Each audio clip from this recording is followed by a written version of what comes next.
What up, Cavs Nation? I'm your host, Ethan Sands, and I'm back with another episode of the Wine and Gold Talk podcast. I'm joined by your favorite beat reporter, Chris Fedor. What up, Chris? Ethan, what's going on, man? How are you? I'm jealous of you, Chris. It's cold over here. What's the weather looking like in Orlando today? Easy, man. It's cold everywhere. It's actually nicer today. Today is the first day on this road trip that I've gone outside with only one pair of pants on. Everything else has been a two pair of pants day. Atlanta was 15 degrees. Atlanta was under 20 degrees both days that we were there. So that was just miserable. And today, when we woke up here in Orlando, it actually crept above 60 for the first time because yesterday it was in the mid to low 50s. So I will take this. It's not as hot as it usually is. And a couple of days after we leave here in Orlando, it's going to be in the 80s. So wish we were here and it timed up well, but I'll take mid 60s given what I've been dealing with. Yeah, Hotlanta was not as advertised. No, Let's it say was that. not. I even said that to somebody. I said, wait a minute, I thought this was supposed to be Hotlanta. What is going on here? Global warming, man. All right. Well, Chris, it's Monday, so you know what that means. It's time to record this week's episode of Hey Chris. You ready? I'm ready. Let's do it. All right, let's get into it. First question. Do you think we are going to see Evan Mobley firing threes at a higher volume when he comes off injury? No, I don't think so. Because we've talked about this before on the podcast, Ethan. Evan's the kind of guy who tries to make the right basketball play. And I think he understands that 3 point shooting is still a weakness of his. Shooting in general is still a weakness of his. And for him to be at his most effective, and for him to be at his most effective for the Cavs as well, it's playing around the rim, it's playing inside the paint. It's not trying to get outside of his own comfort zone. It's not trying to get outside of the things that he does well. So I think once he gets to a point in his career and in his development, Ethan, where he feels like the 3 point shot can be a weapon for him, then I think he'll start expanding his game out to the perimeter. And I think you'll see some more volume 3 point shooting. But he's not at that point where he trusted enough to be that kind of player. Speaking of 3 point shooters, the next question is where do you see Sam Merrill fitting into the rotation if and when the roster gets back to full strength? They need what he brings to the table. And I just wonder if it's going to be a situation where we have talked about this, Ethan. When it comes to JB Bickerstaff, he is most comfortable with a 9-10 man rotation. And I just don't think that anything drastic is going to change that. But I wonder if he's going to try and just minimize minutes of certain guys and like pull a couple of minutes from each player and give them to somebody like Sam Merrill because they need his shooting, they need his floor spacing, they need his ball and body movement. He is somebody who is really, really impactful for this offense, and he takes it to a different level, even if he's not making shots, because he commands so much defensive attention. There have been multiple times over the last 2.5, 3 weeks where just his movement alone on the offensive end created a layup for Donovan Mitchell, or it created a driving lane for Karis LeVert that wouldn't otherwise be there, or it created a dunk for Jared Allen that wouldn't be there because the defender stuck to Sam and they didn't want to leave him open because they understand a sliver of space, an open three for somebody like Sam Merrill is probably going to go down at like a 45 to 50% rate. He's that kind of shooter. I do think they need to find a way to keep him in the rotation. I think the best path to that is taking away some minutes just from each player. And if it means Donovan going from 38-ish to 34 and Darius Garland trimming a little bit and Max Strus getting a little bit of his trimmed, like that to me is the best solution to making sure everybody has enough time and making sure that this weapon on the offensive end doesn't just get buried on the depth chart. Yeah, and I mean, from a guy that was collecting a lot of DNPs to start the season, he's definitely rose in the pecking order of the rotation. So we'll just have to see what rotation JB Bickerstaff wants to do to make sure that Sam Merrill stays in the rotation because, like Chris says, like the shooting that he brings, the spacing that he brings, and also sometimes just the confusion that he brings can create offense for a lot of different players on the Cavs. I mean, the other possibility too, Ethan, is so during this stretch where the Cavs haven't had Evan Mobley, they've obviously focused more on improving their point of attack defense. Isaac Okoro, Dean Wade, they've been really, really good at the point of attack because they just don't have the same protection inside. But here's the thing, like if Evan Mobley comes back and he forms that intimidating two-man rim protecting duo with Jared Allen, then like the Cavs don't need as much what Isaac Okoro brings to the table, if that makes sense. And they may look at the situation saying, we need more of what Sam Merrill brings to the table. He just is so good when it comes to the offensive end of the floor and what he means to the team's success on that end. And if they feel like they're getting enough defense with the reintroduction of Evan Mobley, maybe they're willing to take a little step back defensively, whether it's Isaac Okoro or Dean Wade, and find a way to give some of those minutes to Sam Merrill and hope that they get a boost on the offensive end. Because if it's not Isaac Okoro, Karis LeVert can play the three, and then Sam Merrill can take Karis's shooting guard minutes. You know what I mean? So I think the versatility that the Cavs have on this roster and some of their individual players being able to play and guard multiple positions is certainly going to help JB Bickerstaff when it comes to trying to find minutes for everybody. And that's part of the reason, and we've talked about this multiple times on the podcast, it's part of the reason why it's harder to find consistent minutes for Craig Porter Jr. because there are two positions that he can play. That's it. There are two positions that he can guard. That's it. Point guard and shooting guard. Whereas Karis LeVert can play the 1, 2, or the 3. Max Strus can play the 2, 3, or 4. Dean Wade theoretically can guard 3 through 5, maybe even 2 through 5, depending on the matchup and who those twos are. And I think Sam Merrill has enough size and length at times to get away with playing some small forward minutes if need be. Right. Next question from DJ from Colorado Springs. He says, "Hey Chris, the Cavs' new motion offense has been a delight to watch. Much like last year around this time, the team spread the court and moved the ball exceptionally well. I know they have a better bench this year, but do you worry that the slower pace and higher intensity in the playoffs will cause problems with their game flow, much like the Knicks did to us last year?" No, because like part of the reason why the Knicks were successful on the defensive end of the floor against the Cavs, number one, it's because they had a really good defense. And Tom Thibodeau is a defensive mastermind. And you get that guy in a 7-game series, and he's game planned against Kobe Bryant. He's game planned against LeBron James. And he has created defensive concepts that have bothered some of the best players in the world. So you have to give the Knicks credit, and you have to give Tom Thibodeau credit for some of the strategies that he unleashed against the Cavs. But I think part of the reason why the Cavs were so easy to guard is because they had personnel issues. They had clear weaknesses that the New York Knicks exploited. There were two guys on the offensive end, Ethan, that the Knicks cared about. That's it.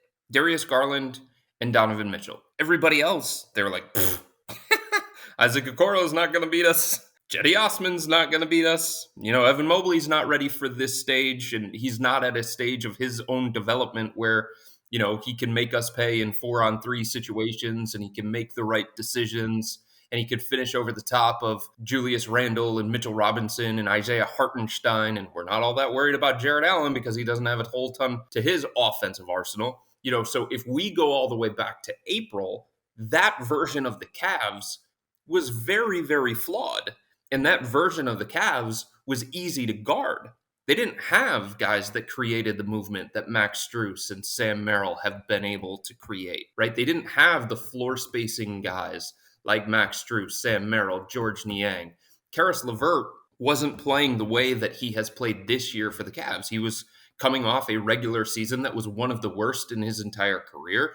Isaac Okoro going into that series against the Knicks was less than 100% because he had missed the end of the regular season. He was still recovering from an injury. So I think, the Cavs, if they play against the Knicks, there are going to be some matchup related issues that they're going to have. It's going to be that way no matter who they play in the first round of the playoffs. But because of all the diversity that they have with this offense, they can go pick and roll heavy if they want to because they have elite pick and roll players.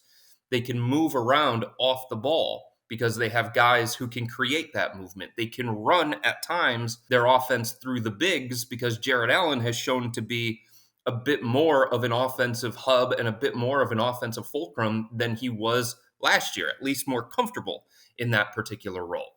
So they have different styles that they can play this year because of the personnel.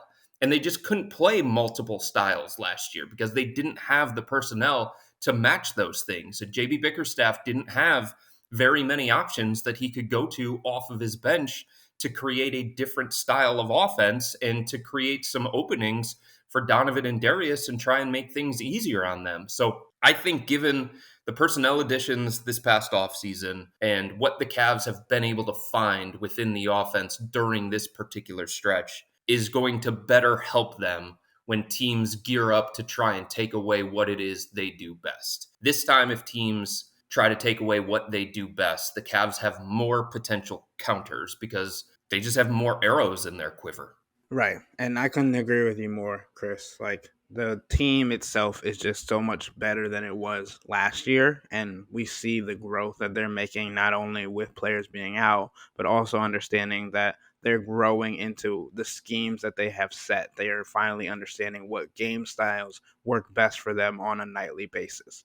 But, Chris, I'm a little parched from all the information that you have been giving out. So, we're going to take a quick break so I can get a quick drink. And for our listeners, if you like food and drinks, and who doesn't, cleveland.com is breaking new ground with our lively new podcast about dining and drinking in the greater Cleveland area.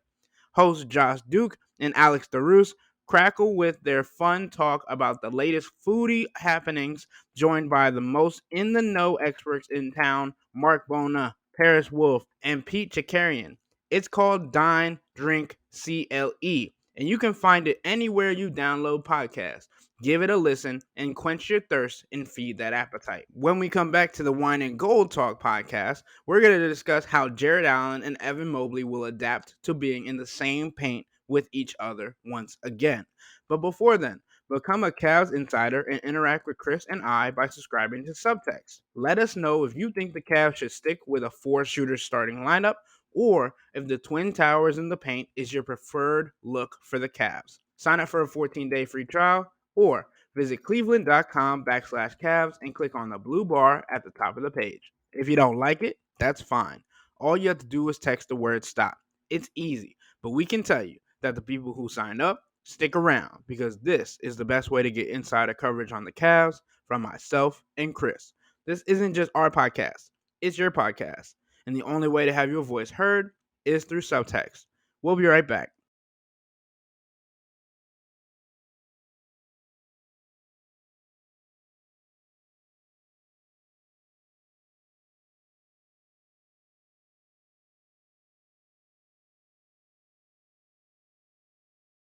All right, we're back. We got a couple more questions from our subtexters, Chris. Let's get into it. Dave from PA asks, is Jared Allen's jumper underrated? He had some really nice long twos against the Hawks. Is his jumper a potential solution to spacing problems in the Allen and Mobley combinations? He works on it constantly. He worked on it throughout the course of the offseason, and it has given the Cavs a little bit more room to operate. There were a couple of times in that game against Atlanta where Dean Wade or Max Strus or Sam Merrill would be working that two-man game with Jared Allen, and they would be driving in a little bit too far into the teeth of the defense with Jalen Johnson and Clint Capella waiting. And then in the second half, they kind of made the adjustment to have Jarrett stop his roll right around the elbow extended and knock down that shot. If teams are going to have to honor that a little bit more as the season goes on, because he's making that at a high clip. And right now, Ethan, he's shooting about 50% from mid range. That's about as good as you can ask for somebody who is already so good at finishing around the rim and so efficient with his touches in the paint and around the dunker spot. So, like, if he can start extending his game more consistently and knocking down that shot from about 14 to 16 feet instead, yeah, I do think that's going to open up some more things for the offense. And not only that, it's going to make some of those defenders, whether it's Clint Capella, Nikola Vucevic, Nick Claxton, like any of the guys that have guarded Jared Allen recently, it's going to make those guys pay more attention to that particular shot and try and defend against that particular shot a little bit more. And it's going to allow Jarrett to use his speed, quickness, and athleticism to get past them on the dribble drive. And then he can finish around the rim, or he could set it up for his teammates, whether they're in the corner or they're diving to the basket. So I definitely think Jarrett knocking down the mid range jumper with the efficiency that he's knocking it down right now is definitely a way to create different kind of spacing. Because here's the thing, Ethan, so many people think about spacing as just 3-point shooting, but there are different kinds of ways to create that spacing. Jared Allen can create vertical spacing, but this will create potentially some more spacing around the paint. And I think that's only something that Jared is going to continue to work on as this season goes on. And the more he knocks down those shots, the more confidence he's going to have and the more trust he's going to have in that jumper. And it just unlocks a little bit more for the Cavs on offense. And a follow up question from a subtexter on JA is, where does JA's usage go with Evan and DG coming back? 4 times he's topped 18% prior to Mobley's injury, and he's done it 8 times since. Not a super high number, but would like to see him continue to be in the top 25% of bigs. Chris, I think the Cavs could continue to run a 3 shooters lineup with Evan and Jarrett in the paint on defense, but having Evan draw larger defenders out to the perimeter and still allow Jared Allen to work at the free throw line as a facilitator, because we know how much JA loves to throw lobs to Evan. And I'm visualizing a pin down screen by Evan near the corner for a shooter to come up, and when the defenders try and decide whether to switch or stay, then Evan rolls to the paint, giving JA the option between a wide open shooter in Max Strus, Sam Merrill, George Niang, or an open lane for him to lob to Evan, or even create for himself amongst the confusion. So here's the thing, Ethan. There is an obvious hierarchy when it comes to every basketball team, including the Cavs. And as much as they want this to be a democratic approach, as much as they want this to be a bunch of different guys involved on every single possession on the offensive end, that aspect of it can stay. But Darius is going to need his touches. Darius is going to need his shot attempts. Evan is going to need his touches. He's going to need his shot attempts. Over the last 15 games, like the difference has been the number of guys that are touching it on a per possession basis and the number of passes that the Cavs are making. And when guys just touch the ball on a given possession, they feel more involved, they feel more engaged. They're not out of rhythm the way that they would be if they went multiple possessions without even being involved or touching the ball. So I just think the easiest solution to this is, and it's something that JB Bickerstaff is going to have to look at, and it's something that Evan Mobley is going to have to accept. The truth is, like, because of the success that the Cavs have had during this stretch, the same role that Evan had at the beginning of the season is just not waiting for him right now. It is not there.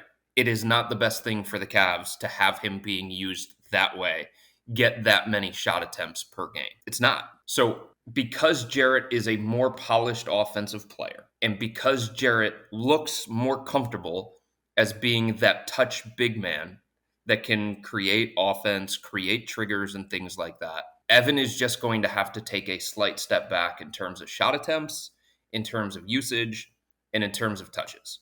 Because the last thing that the Cavs can afford is for Jared Allen to go from third in the pecking order of touches per game, which is what he is during this stretch behind Donovan Mitchell and Max Strus, to sixth, the way that he was at the beginning of the season, behind Donovan Mitchell, Darius Garland, Max Strus, Karis LeVert, and Evan Mobley. He was getting about as many touches per game as George Niang. And that level of involvement for Jared Allen was not good enough at the beginning of the season. That's not the right way to maximize one of the 50 best players in the league. And I think this stretch has shown the Cavs that Jarrett can do more on the offensive end at this stage of his development than Evan can do. And the offense can function at a higher level when Jarrett gets the involvement that Evan was getting at the beginning of the season. So if anything, to me, it needs to flip and Evan needs to move further down the hierarchy. I think on the defensive end, the Cavs have found a way to let specific players move in a free safety role to help and control possessions. Because I mean, we're talking about the offensive end, but I think we also have to look at the defensive end too. Like when Evan returns, I think the Cavs will get to decide, depending on the matchups, whether Jarrett or Evan will be the so-called free safety each night. Currently, Isaac Okoro and Dean Wade's on-ball defense has allowed Jarrett and Donovan Mitchell, to me, to play as free safeties, helping Jarrett focus on maintaining the paint and getting his so beloved 3 second calls and rebounding as well, while Donovan has focused on the passing lanes and disrupting the opposing offense's flow, which has led to him being second in the league in steals. I just think if this is going to work for the Cavs, that they have to prioritize both. Like, we understand the difference that Evan Mobley is going to bring on the defensive end, but we need to make sure that he's also adding, or more importantly, not taking away from the offensive production that they have begun to create. And that's something that remains to be seen because the line that the organization had used for the last year and a half, 2 years, was always look, we get it. We're losing something on the offensive end with Jarrett and Evan playing together. We don't have as much shooting. We don't have as much spacing. The floor is more crowded. But we feel like what we're gaining on the defensive end of the floor is so significant that we're okay sacrificing a little bit on the offensive end. That was always the organizational line. And there was a ton of truth behind it. But now that they have found this offense, the kind of dynamic offense that was missing in the playoff series against New York, the kind of dynamic offense that would have won that series against New York, like they can't afford to take a significant step back on the offensive end just because they're trying to reintegrate Evan Mobley. The thing that I'll also say, Ethan, is for some of Evan's flaws on the offensive end of the floor, and as we've talked about, he is still a work in progress. He is still developing a jumper. He is still developing a two-man game with Max Strus and a two-man game with Darius Garland. Like, this is a young player who is still evolving. He is he is one of the most impactful players on a nightly basis, despite not having the threat of a three-point shot, despite not having a polished game, despite not being able to consistently play out on the perimeter on the offensive end of the floor. So we can't just ignore the fact that the Cavs are welcoming back one of the most impactful players in the entire NBA and what that means for them moving forward. Like, yeah, I get it. There are questions. There are legitimate questions about how it's all going to fit together, how the Cavs are going to look, the style that they're going to play. But being able to reintroduce one of the most impactful players in the entire league is not a bad thing. It is a good problem for JB Bickerstaff to try and solve here. All right, Chris, last question of the pod. Circling back to Dave from PA for a fun question to round out this week's episode of Hey Chris. He says that Jordan is arguably the greatest player ever with arguably the greatest sneakers ever. It lines up perfectly. But who is the least regarded player with great shoes, and who is the best player to have not so good shoes? Personally, I've only ever hooped in Kobe's or Kyrie's, and they are both pretty high caliber players and shoes. I've honestly heard complaints recently about the grip of LaMelo shoes, but they look really nice. So that depends on if people are buying them for the look or to actually hoop it. And I'm going to be really transparent. Before I got on the beat, I hadn't really heard of Donovan Mitchell having a signature shoe, but I know he just gave them out at an overtime elite game, an event, so that must mean that they're pretty decent to play in.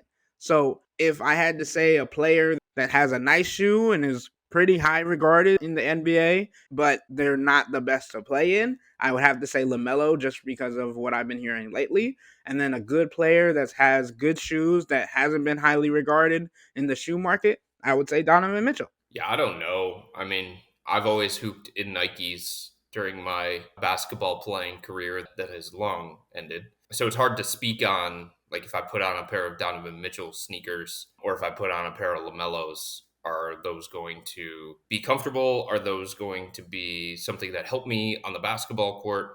I don't know.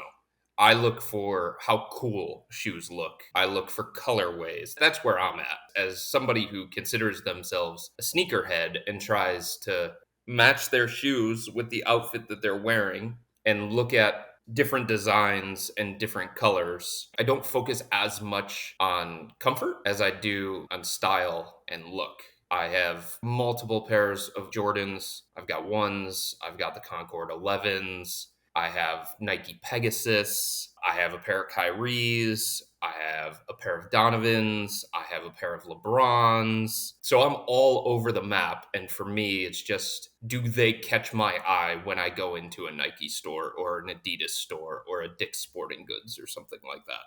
So you might like LaMelos because of the I look. might. I might like Stephen Curry's. Who True. knows? If they catch my eye.